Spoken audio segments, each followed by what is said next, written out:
Good evening दोस्तों, मैं हूं दिनेश के वोरा। बहुत बहुत स्वागत है आपका वर्ल्ड व्यू के इस प्रोग्राम में। दोस्तों, न्यूज़ तो एक ही है, दूसरी तो न्यूज़ है नहीं। नेपाल, जलता हुआ नेपाल, पूरी 2 से 3 दिन के अंदर जो काया पलट हुआ है, सत्ता बदल गई, सत्ताधीश बदल गए, पूरी सरकार ने इस्तीफा दे दिया, हर जगह आगजनी।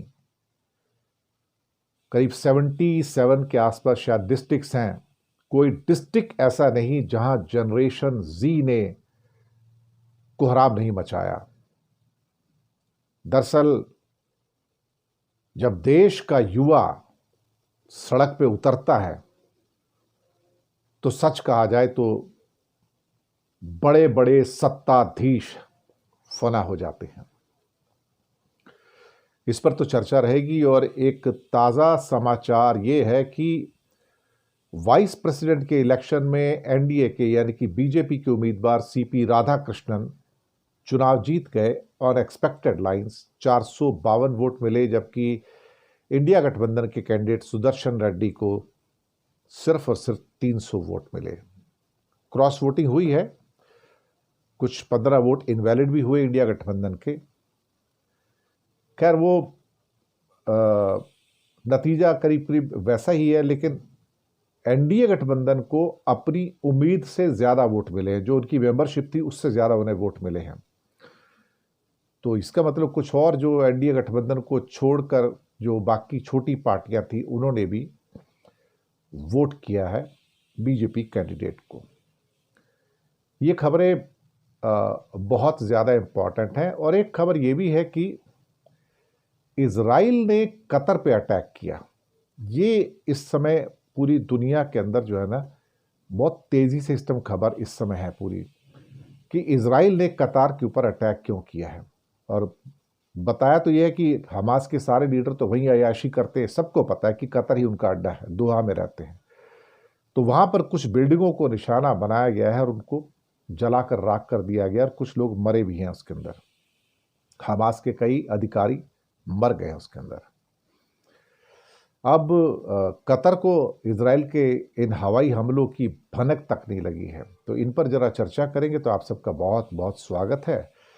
और सबसे पहले जो हम इस खबर को लेने जा रहे हैं वो यही है कि जो इजराइल का अटैक हुआ है, इस पे थोड़ी सी हम आप तक बात पहुंचा देते हैं कि ये दोहा के एक कटारा इलाके है, वहाँ पर किया गया।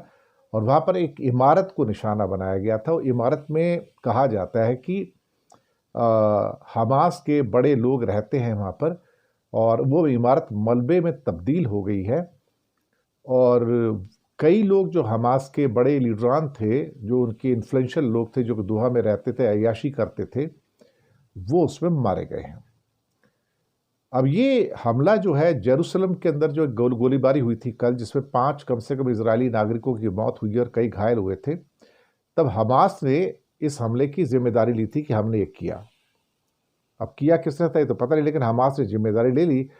और इजराइल का हमला अब कतर के ऊपर अटैक करके, कतर बहुत गुस्से में है भाई, तुमने मेरे कंट्री पे कैसे अटैक किया अल्टीमेटली। लेकिन मुझे अब ये लगता है कि कहीं ना कहीं जितने भी गल्फ नेशंस हैं उनको रियलाइज हो जाना चाहिए कि अगर वो इजराइल के साथ खड़े हैं तो एक बात तो सही है कि इजराइल उनके कंट्री को भी अटैक कर सकता है। तो कतर और सऊदी यूएई ये ना समझे कि हम अमेरिका के दोस्त हैं तो हमको छोड़ दिया जाएगा, इजराइल हम पे भी हमला कर देगा। This is something, there is a message कि targeted area in Doha is now basically full of residential units, और वहां पे जो ये अटैक है ये बहुत बड़ा अटैक माना जाएगा। तो कतर जो अपने आप को सो कॉल्ड हमास की लीडरशिप को लेकर चलता है या अपने आप को मीडिएटर के तौर पर देखता है, मुझे लगता है कि शायद अब उसको सोचना पड़ेगा कि अगर इजराइल तो किसी का भी सगा नहीं है, तो जो मेरा भी सगा नहीं है। खैर, अब जैसे इन दोनों के बीच में अब राइवलरी होगी। कतर ने प्रोटेस्ट तो किया, लेकिन कतर इसके अलावा कर क्या सकता है? और कतर में तो अमेरिकन बेसिस भी हैं सारे के सारे, तो क्या कतर उसका अटैक का जवाब दे सकता है क्या? नहीं, कतर में इतनी हिम्मत नहीं है कि उसका जवाब दे सके। प्रोटेस्ट कर सकता है, प्रोटेस्ट से क्या होता है? इजराइल क्या किसी की सुनने वाला है क्या? वीपी के इलेक्शन में, वाइस प्रेसिडेंट के इलेक्शन में राधाकृष्णन जो कि एनडीए के कैंडिडेट थे, मतलब सो कॉल्ड बीजेपी के कैंडिडेट थे, उनको 542 वोट मिले, और 452 वोट्स मिले। इसमें राज्यसभा और लोकसभा दोनों वोट करते हैं, और इसमें 13 लोग वोट में शामिल नहीं हुए। हमने बताया था कि इसमें नवीन पटनायक, वो तो वैसे भी बीजेपी वाले ही हैं, लेकिन अपने आप को सगा दिखाने के लिए कहते हैं हम एब्सटेन करेंगे, तो उसका फायदा भी तो उन्हीं को हुआ ना अल्टीमेटली। बीआरएस के 4 कैंडिडेट, बीजेडी के 7 कैंडिडेट, अकाली दल का 1 और 1 इंडिपेंडेंट ने वोट नहीं डाला, तो उन्होंने मोदी का साथ दिया वोट न डाल के। और इसके बीच में सुदर्शन रेड्डी को फर्स्ट प्रेफरेंस के सिर्फ 300 वोट ही मिले, 15 वोट इनवैलिड करार दिए गए। तो बहुत आराम से राधाकृष्णन जी उपराष्ट्रपति का चुनाव जीत गए हैं, तो बहुत बहुत उन्हें बधाई हो। भारत के नए वाइस प्रेसिडेंट होंगे सीपी राधाकृष्णन। इसके बाद अब आते हैं नेपाल की न्यूज़ के ऊपर। नेपाल का चेहरा मोहरा बदल गया। नेपाल 2 दिनों के अंदर पूरी तरह से बदलकर जनरेशन जी ने, और मैंने कल जनरेशन जी के बारे में काफ़ी लंबी बातें की थी, मैंने जनरेशन अल्फ़ा के बारे में बताया, मिलेनियल्स के बारे में बताया कि कैसे जनरेशन जी ने, जो कि 1997 और 2012 के बीच में जो पैदा हुए, उनको जनरेशन जी कहते हैं, जनरेशन जेड भी कहते हैं, जेन जी भी कहते हैं। उनकी हालांकि सभी मांगे भी मान ली गई थी, उनको सारे सोशल मीडिया के अकाउंट भी रेस्टोर कर दिए गए थे, लेकिन अल्टीमेटली 3 मंत्रियों ने इस्तीफे दिए। उसके बाद ओली का भी इस्तीफा हुआ, और जो जिद पे अड़े थे कि मैं इस्तीफा नहीं दूंगा, तो अल्टीमेटली वहाँ पर 25 से ज़्यादा जो एमपीज थे वो इस्तीफा दे चुके थे, और पूरी की पूरी सरकार क्राइसिस में आ चुकी थी। अब इसके बाद जब केपी शर्मा ओली का इस्तीफा भी हुआ, तो भी जो एजिटेशनिस्ट थे वो वापस आने को तैयार नहीं थे, बल्कि एक फॉर्मर प्राइम मिनिस्टर झारानाथ, उनकी वाइफ के घर को जला दिया और उसमें उनकी भी मृत्यु हो गई। इसके अलावा former prime minister Sher Bahadur Deuba और फॉरेन मिनिस्टर आरजू राणा देउबा के घर पर भी हमला किया गया, उनको भी मार मार कर उनका बुरा हाल किया। फाइनेंस मिनिस्टर को भी दौड़ाकर पीटा गया है, डेप्टी प्राइम मिनिस्टर को भी दौड़ाकर पीटा गया है। तख्ता पलट तो हो चुका है, जनरेशन जी का जो प्रोटेस्ट होगा ये तो तख्ता पलट तो हो चुका है। अब प्रदर्शनकारियों की जो मांग है कि काठमांडू के जो मेयर हैं बालन शाह, वो भी कोई इंडिया के इतने सपोर्टर नहीं रहे हैं, मैं आपको पहले बता दूं, उनको प्रधानमंत्री बनाया जाए, या एक और कैंडिडेट भी इस बीच में निकल के आए, रवि लामी छाने उनका भी आ रहा है। 20 से ज़्यादा लोग तो मारे जा चुके हैं, मैंने बताया था 250-300 क्या 500 लोग बुरी तरह से घायल हुए हैं इसके अंदर। और बालन शाह जो कि काठमांडू के मेयर हैं, उन्होंने अब सबसे अपील की है कि भैया शांति बनाए रखो, लेकिन सुना जा रहा है कि ये सारा एजिटेशन जो था उन्हीं की एक्चुअली पैदाइश था। और जनरेशन जी के आंदोलन का बालेंद्र शाह जो है वो एक चेहरा माना जाता है। सिविल इंजीनियर थे, राजनीति में आए, और उनका प्रभाव ऐसा है कि सन 2023 में टाइम मैगजीन ने बालेंद्र शाह को 100 सबसे प्रभावशाली लोगों में शामिल किया था, और वो निर्दलीय चुनाव जीतकर काठमांडू के मेयर बने। और ये चूंकि युवाओं के वो चहेते थे, तो लोगों ने उनको वोट दिया वहाँ पर। अब बालन शाह ने अपना नैतिक समर्थन दिया है, खैर जो भी है, लेकिन बालन शाह ने कुछ मैच्योरिटी भी दिखाई है। यहाँ पर बहुत सारे सवाल उठ रहे हैं कि यहाँ ये किसकी चाल है, ये सारा का सारा जो तख्ता पलट है किसकी वजह से हो रहा है, अमेरिका या चीन? चीन तो ये नहीं करेगा, इस लेवल पे चीन नहीं कर सकता कि 77 डिस्ट्रिक्ट के अंदर इतनी मारामारी हो जाए। तो क्या अमेरिका इतने सो कॉल्ड डिस्ट्रिक्ट्स के अंदर जो इस लेवल का रिवोल्ट प्रोवोक कर सकता है? नहीं, वो भी नहीं कर सकता, अमेरिका के बस की भी नहीं है। पर हाँ, अमेरिका का जो प्रभुत्व है, जो सोशल मीडिया के द्वारा, इंस्टाग्राम हो या व्हाट्सएप हो या फिर यूट्यूब हो, जिससे लोगों की इनकम भी होती है, अगर उसके हिसाब से कहा जाए तो अमेरिका का जो प्रभुत्व है वो काफ़ी बड़ा है। चाइना का प्रभुत्व भी था, क्योंकि केपी शर्मा ओली तो बिल्कुल ही चाइना के खास आदमी थे, कम्युनिस्ट पार्टी के थे। लेकिन और चाइना से अभी चीन से लौट के भी आए थे, अभी तो लौट के आए थे।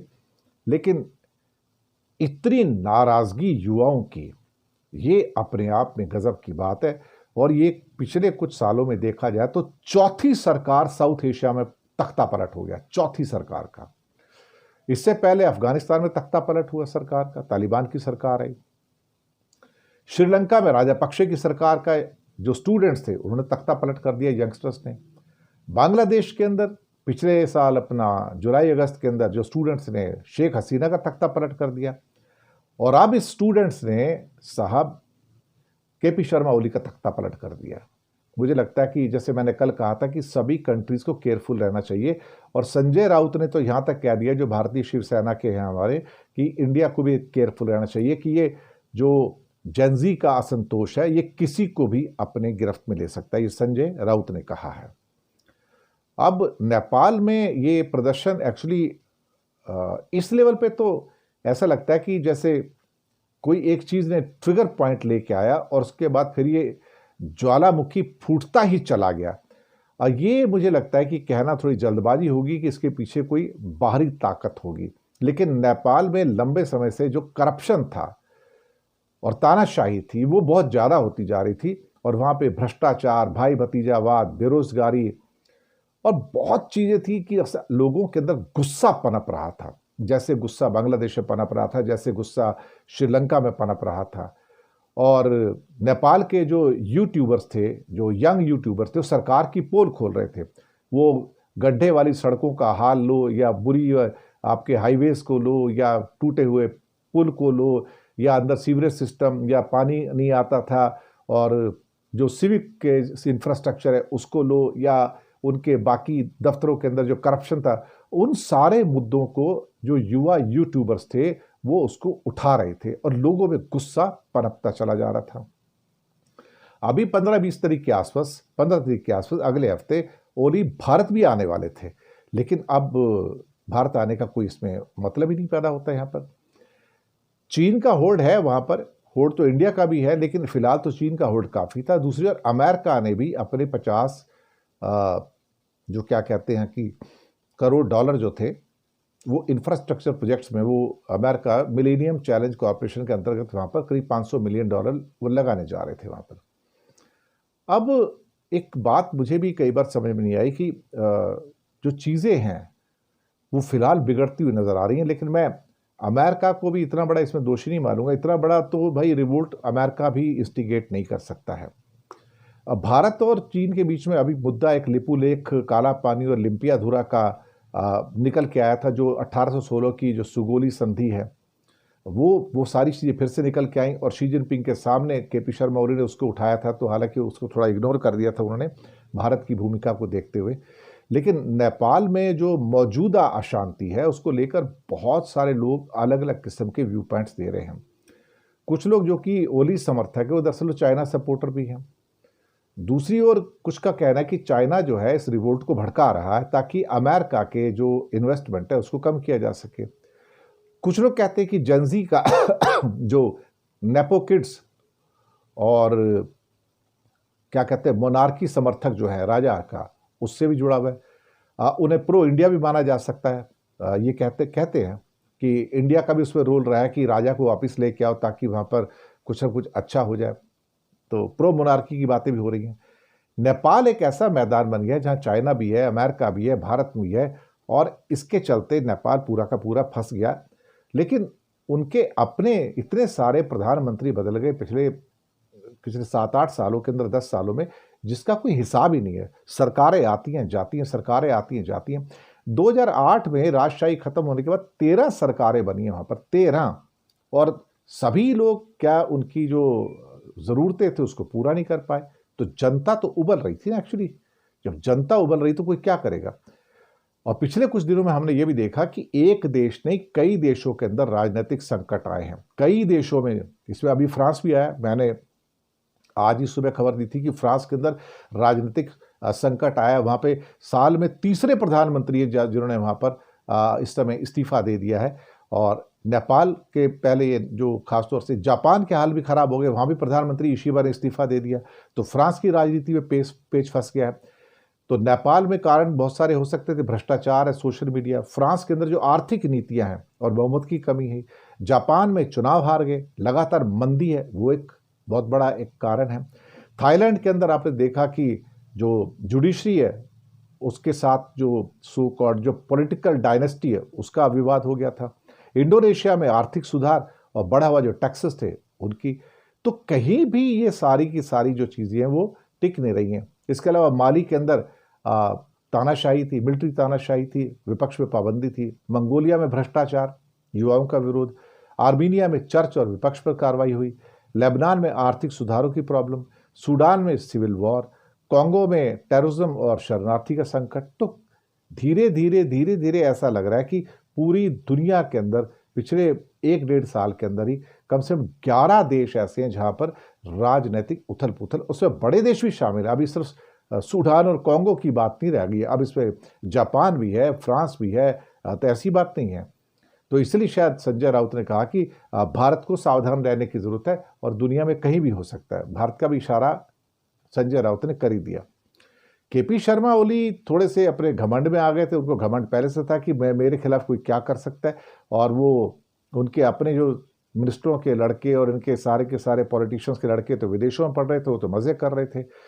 पर यहाँ पर ओली ने बहुत सारे देशों से एक्चुअली संबंध भी खराब किए, अमेरिका से पंगा लिया, ऐसी बात नहीं है, अमेरिका से उसने पंगा लिया, उसने चाइना को खुश किया, जहाँ बहुत सारे जो सोशल मीडिया के दिग्गज थे, व्हाट्सएप, मैसेंजर, यूट्यूब, सबको बैन किया, लेकिन चाइना का टिकटॉक बैन नहीं किया। आप सोचिए ना, तो ये जो अमेरिका से जुड़ी कंपनी थी वो तो बैन कर दी, लेकिन नेपाल की टिकटॉक, वी चैट, वीबो, लाइकी, वो ऐप बैन नहीं किए। तो उससे पता लगा कि हाँ, केपी शर्मा ओली चाइना की ओर से आने वाले जो मैसेज है उनको तो सेव कर रहा है, और अमेरिका के जो सारे थे जहां से इनकम हो रही थी उसको हटा रहा है, और इसके द्वारा उसने अमेरिका से पंगा ले लिया। अब जो यूट्यूबर थे वो नेपाल में भारत की तरह काफ़ी लोकप्रिय है, उनको वहाँ पर कुछ पैसे भी मिलते हैं, तो जेनजी से बात बनी नहीं और जेनजी सड़कों पे उतरे तो फिर उसके बाद सरकार ने सोचा कि अपना मैं बल प्रयोग करूंगा। बल प्रयोग करने का मतलब ये हो गया कि मैं गोलीबारी करूंगा और उनको जाना पड़ेगा। लेकिन मुझे लगता है कि जिस ढंग की वहाँ पर आगजनी हुई है, जिस ढंग से वहाँ पे लोगों का आक्रोश सड़कों पे नजर आया, जिस ढंग से वो संसद भवन में, राष्ट्रपति भवन में घुसे हैं, मुझे उसे देखकर बांग्लादेश की और श्रीलंका के राष्ट्रपति भवन में एजिटेशनिस्ट की जो रिवोल्ट कर रहे थे उनके घुसने की बात, जो सारे सीन्स आते हैं, सब मुझे याद आ रहे हैं एक एक करके। ऐसा लगता है कि हिस्ट्री इज रिपीटिंग इटसेल्फ, और दुनिया में अब कोई भी मुल्क जो कि कितना ही शक्तिशाली क्यों ना हो, वो भी इससे बचता हुआ नजर नहीं आता है। हम सबको सावधान रहने की जरूरत है, क्योंकि ये जनरेशन जी जो है ना, जो जेनजी इसको कहते हैं, ये किसी भी देश के अंदर कभी भी सड़क पे उतरकर तख्ता पलट कर सकते हैं। कुछ लाख आदमी, सिर्फ मैं आपको बताऊं, कुछ लाख आदमी तख्ता पलट कर सकते हैं। बांग्लादेश में 17 करोड़ का मुल्क, कुछ लाख लोगों ने सत्ता पलट कर दिया। श्रीलंका, कुछ हजार लोगों ने सत्ता पलट कर दिया। नेपाल, मुश्किल से 3-4 लाख लोगों ने सत्ता पलट कर दिया 3 करोड़ के देश में। तो 3 करोड़ का देश हो, 140 करोड़ का देश हो, 50 करोड़ हो या 30 करोड़ हो या 35 करोड़ हो, कुछ लाख लोग, सिर्फ 4-5-6 लाख, 10 लाख लोग काफी हैं किसी भी देश के अंदर तख्ता पलट करने के लिए। और संजय राउत ने उसकी ओर इशारा किया कि भाई भारत को भी सावधान रहने की जरूरत है, संजय राउत ने कहा है। तो इसके साथ ही मैं आपसे आज्ञा लूंगा, शुक्रिया अदा करूंगा। हम लगातार नेपाल के ऊपर नजर बनाए हुए हैं। तो बहुत बहुत धन्यवाद। चैनल को सब्सक्राइब कीजिएगा, हो सके तो छोटी छोटी आर्थिक मदद कर सकते हैं। नीचे हमने आपके लिए यूपीआई नंबर और बैंक अकाउंट नंबर दोनों दिए हैं। किसी एक को चुनकर छोटी सी मदद करेंगे तो अच्छी पत्रकारिता को बचाने में आप हमारे सहयोगी भी बनेंगे। तो 9:30 पे देखिएगा, नेपाल की कुछ और खबरें भी लेके आएंगे वहाँ पर, और वर्ल्ड न्यूज़ के अंदर डेली न्यूज़ इंडिया 1.0 आपका फेवरेट चैनल, आइएगा ज़रूर। तो तब तक के लिए हंसते रहिए, मुस्कुराते रहिए। शुक्रिया आपका। Good night.